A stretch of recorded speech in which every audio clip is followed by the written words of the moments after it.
If you are sitting around hoping that one day you will just wake up with a magical sense of self-belief, I have some bad news for you. That day is never coming. But I also have some incredible news. You don't actually need it to show up first. We have been lied to about what confidence really is. We look at people who seem to have it all figured out, the ones who walk into a room and immediately own the space, and we assume they were just born lucky. We think they have some special confidence gene that we missed out on. But that is simply not how it works. If you have ever felt like the only person in the room who didn't get the manual on how to be a person, you are in the right place. Maybe you've felt that heavy weight in your chest before a meeting, or you've spent 20 minutes drafting a 2-sentence text message because you're scared of how you'll come across. I want you to know that you aren't broken. You aren't naturally shy or naturally insecure. You are simply looking at a skill you haven't practiced yet. Confidence is not a personality trait like having blue eyes or being tall. It is a muscle. And just like a bicep, it can be built, trained, and strengthened from nothing. In this video, we are going to break down the 4 specific learnable parts of confidence so you can stop feeling invisible and start feeling unstoppable. The myth of the confidence gene. The biggest thing holding you back right now is likely a belief you don't even know you have. It's the idea that confidence is something you either have or you don't. This is what psychologists call a fixed mindset. When you have a fixed mindset, you see your abilities as being set in stone. If you try something and feel nervous, you take that nervousness as proof that you aren't a confident person. You say to yourself, "See, I'm just not good at this. I'm just a shy person." But imagine if you applied that same logic to going to the gym. Imagine walking into a weight room for the first time, picking up a heavy barbell and realizing you can't lift it.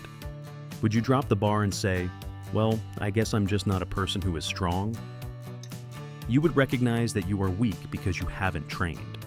You would start with smaller weights and work your way up. Confidence works exactly the same way.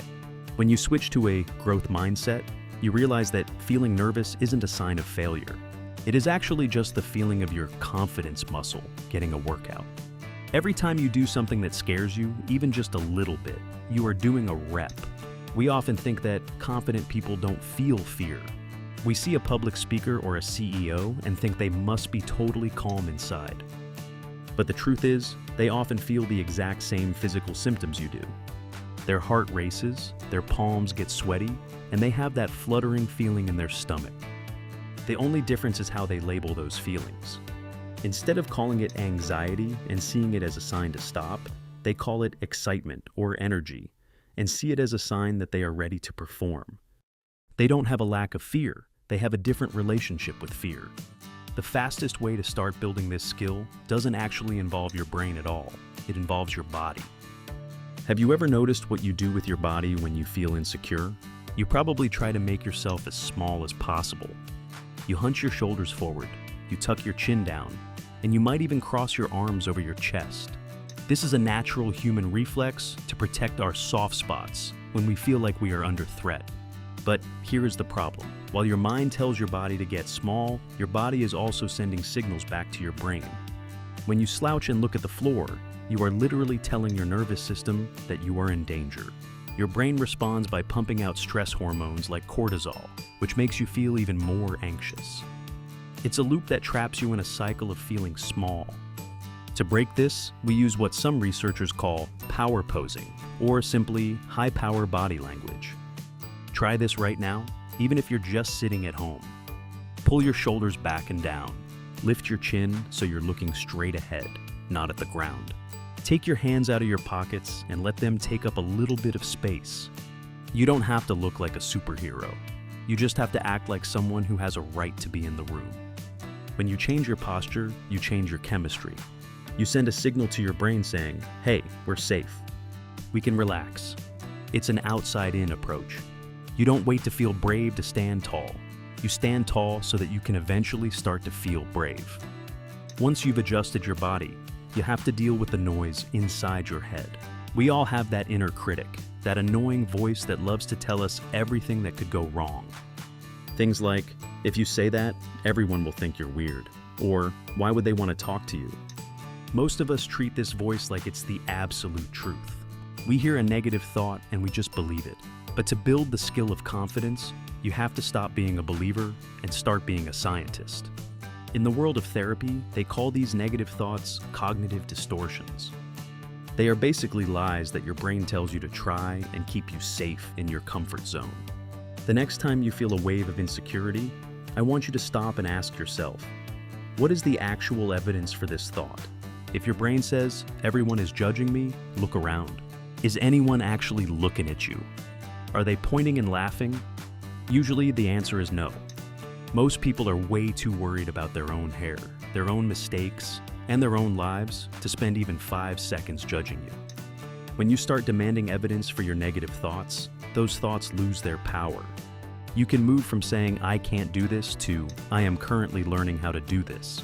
It's a small change in words, but it changes your brain from a courtroom, where you are the defendant, to a lab, where you are just trying out an experiment. You've probably heard the phrase, fake it till you make it. I'm going to be honest with you. I think that is some of the worst advice out there. When you fake confidence, you are essentially lying. And deep down, you know you're lying. This is exactly where imposter syndrome comes from. You feel like a fraud because you're acting like someone you aren't, and you're constantly terrified that someone is going to find out. True confidence isn't about acting, it's about competence. Think about something you're actually good at. Maybe you're great at a specific video game, or you make a really good grilled cheese sandwich, or you're a pro at parallel parking. When you do those things, do you feel nervous? Do you have to fake your way through it? No, you just do it. Why? Because you've done it 100 times before. You have built up what psychologists call self-efficacy. This is the competence-confidence loop. You do a thing, you see that you can do it, and your confidence grows. Then, because you feel more confident, you're willing to try the next level, which makes you even more competent. You cannot think your way into this. You can't read enough books or watch enough videos to suddenly feel competent. You have to actually do the thing. If you want to be a confident speaker, you have to speak. If you want to be confident in social settings, you have to go to the party. You have to be willing to be bad at something for a while, so you can eventually get good at it. Confidence is the reward you get for being brave when you were still bad at the task. The mistake most people make is that they try to take on too much at once. They go from being totally shy to trying to give a huge speech or asking someone on a dream date. That's like trying to run a marathon when you haven't even walked around the block. When you fail at a huge goal, it just proves to your brain that you aren't confident, and you end up further back than where you started. The secret to building the skill of confidence is what I call micro-victories. These are wins so small that they feel almost silly, but they are incredibly powerful. A micro-victory is a small risk that has a high chance of success.